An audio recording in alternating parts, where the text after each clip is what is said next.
Hey there everybody, happy Friday. I'm Bobby in Maine, and as I'm sure you recognize, this is a smartphone. Now, from what I understand, there's roughly 3.5 billion people on planet Earth walking around with one of these things. So that's just under half of everybody on the Earth has a smartphone. There are days where I fantasize probably far too much about just chucking this thing in a wood chipper. I mean, how satisfying would that be to see bits of this hunk of junk just spewing out the other end of the chipper? However, if I'm being completely honest, there are some days where I'm very, very thankful for this technology. You know, the fact that I can reach out to my loved ones near instantly from pretty much anywhere. FaceTime, text, phone calls, it's fantastic. And also, it's neat to be able to capture content, videos, photographs, on the fly. And I think it's that second piece that has my attention today, because we're all walking around with some pretty slick technology and cameras in our pockets, whereas before that just wasn't the case. But even with the best camera-equipped smartphone or standalone camera, you're not guaranteed great photographs. It's more than just the point and shoot. So I've asked a good friend of mine, and who also happens to be a professional photographer, to meet up with us and walk us through some pro tips, how to be able to take really good photographs based on some simple principles, especially as we're heading into the holiday season, because we're going to have ample occasion to snap pictures of the people and places that we love. Why don't we take a drive to South Portland, to a mystery destination, to meet up with a mystery guest. Oh, and I'll let you pick the radio station. Just something 80s, please. Peter Gabriel, Talking Heads, anything like that. Well, Jesse, good morning. Good morning. It is so good to see your face, and actually see your face. Oh, it's good to see you too. It's nice to, have the mask off for a few minutes. Absolutely, and just so people know, we are safe. We're at a good distance. Well, let's just start there, Jesse. Where the heck are we today? We are at Spring Point Ledge Lighthouse, right off of the Southern Maine Community College campus. What do you know about this place? So I know that it is a absolutely beautiful park here. It used to be a fort. As you can see sort of around us, there's still some bunkers around. One of the best college campuses in Maine, if we're being honest. It's a beautiful spot to be, right on the ocean. Don't know a whole lot of history. That's okay. I forgot to study for that. No, that's okay. It actually speaks for itself, and you're right, because this is the first time that I've been to this part of South Portland.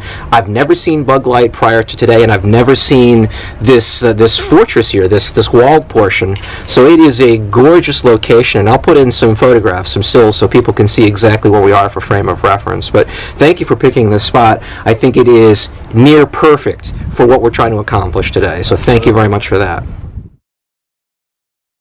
So I've been a photographer since high school. I picked up a camera for the first time my sophomore year and just fell in love with it immediately.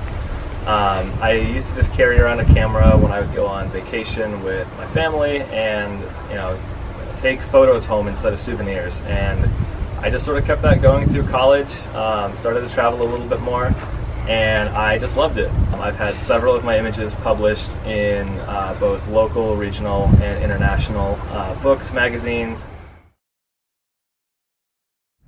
Lighting. Lighting. Today is actually a great example of light that I would typically not go out and take photos in. So we're going to scrap it then, we're done. Some of the best light that you can shoot is going to be obviously sunrise and sunset are beautiful. You get these splashes of color and golden light that everyone is so drawn to on Instagram and Facebook and everything else. But if it's overcast too, don't throw that day away. A nice soft light over your subject, nice even lighting can really allow you to capture some gorgeous images as well. And with a lucky break and a lucky cloud in the right spot, you can even make days like today work as well. Golden light is my absolute favorite thing to photograph for obvious reasons. It's beautiful. The only thing I don't like is waking up really early for sunrise. Yep. I am a night owl, so that becomes a challenge. But the biggest tip I can give for lighting is just look for an evenly lit subject, something where it's not this harsh high noon light right on it. It's going to make photographing it quite a challenge. Composition is what your final product is going to look like, regardless of what the light is or anything else. It's how you frame your subject in the most literal sense of the word. There are tons of elements for composition. to Bobby's point, you can frame something in a doorway or a window. You can use trees to sort of guide people's eyes into the scene. You can use leading lines, natural or man-made, or they can be rocks, they can be roads, they can be just about anything. There's so much you can do in a place like this, and with a ton of landscapes, using natural elements to your advantage. Which is a great point, because I know when we were talking earlier, you had pointed out two things right off the top that you noticed that you thought were going to be fantastic for composition. And the first one was a window on this fort, and the second one was the top line of the wall. Yes. So as far as the first photograph is concerned, if we're looking at composition through the window of the fort to be able to capture the lighthouse, that's what your intention is, right? Yeah. Yep. Talk us through what would be bad, the worst case scenario or the worst photograph using a window like this to be able to capture an object beyond. What would make it a bad composition? So the tricky part about using windows is that typically what you're going to be photographing will be fairly bright or well lit, whereas the inside of your window is going to be very dark. So you run the risk of either silhouetting your subject or the window itself. The other tricky part is being able to line up your window, but also line up your subject so it's not crooked or off kilter or anything like that.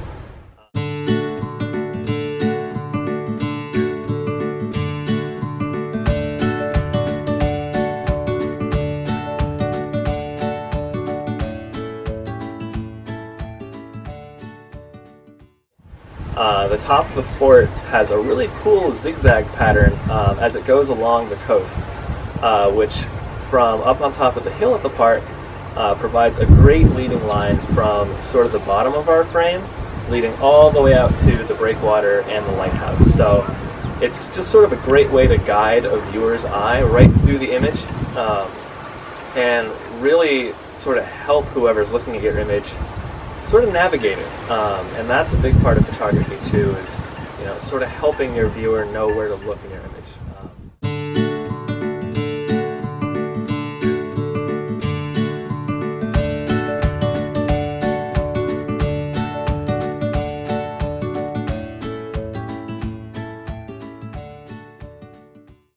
So we had planned, as part of talking about pro tips today, discussing movement. Unfortunately, conditions really just aren't great for that. So what we're going to do instead is put in an example from Jesse's portfolio that well demonstrates photographic movement. Movement can take on a lot of different forms in an image. Being right here on the coast, along the main coastline up here in New England, we have a ton of ocean around us, which is great. Nothing screams motion more than a crashing wave or water rushing up on the rocks in front of you. Motion can be conveyed in a couple ways. If you really want to show the impact of something in motion, you can try to freeze it. For landscapes, you can do it in a number of ways. You can slow things down so you really see the motion of continuing to use water as an example, or even clouds.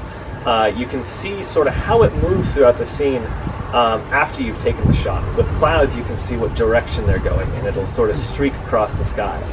Jesse, thank you so much for coming out today and spending time with us. It was wonderful to see you again. Great to see you too. Well, I had a lot of fun. I hope you did too. It's been a while since I've seen Jesse, so it was nice to catch up with him and just remind myself of what a fantastic photographer he is.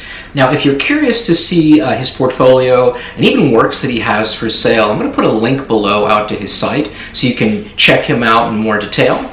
And don't forget, the next time you're getting ready to take a photograph, keep Jesse's 3 pro tips in mind. And those are what again? Those are lighting, movement, and composition. Thank you so much for taking time to hang out with me. I appreciate it.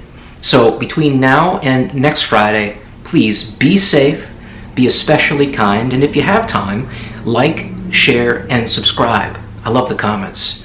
From me to you, I'm Bobby in Maine.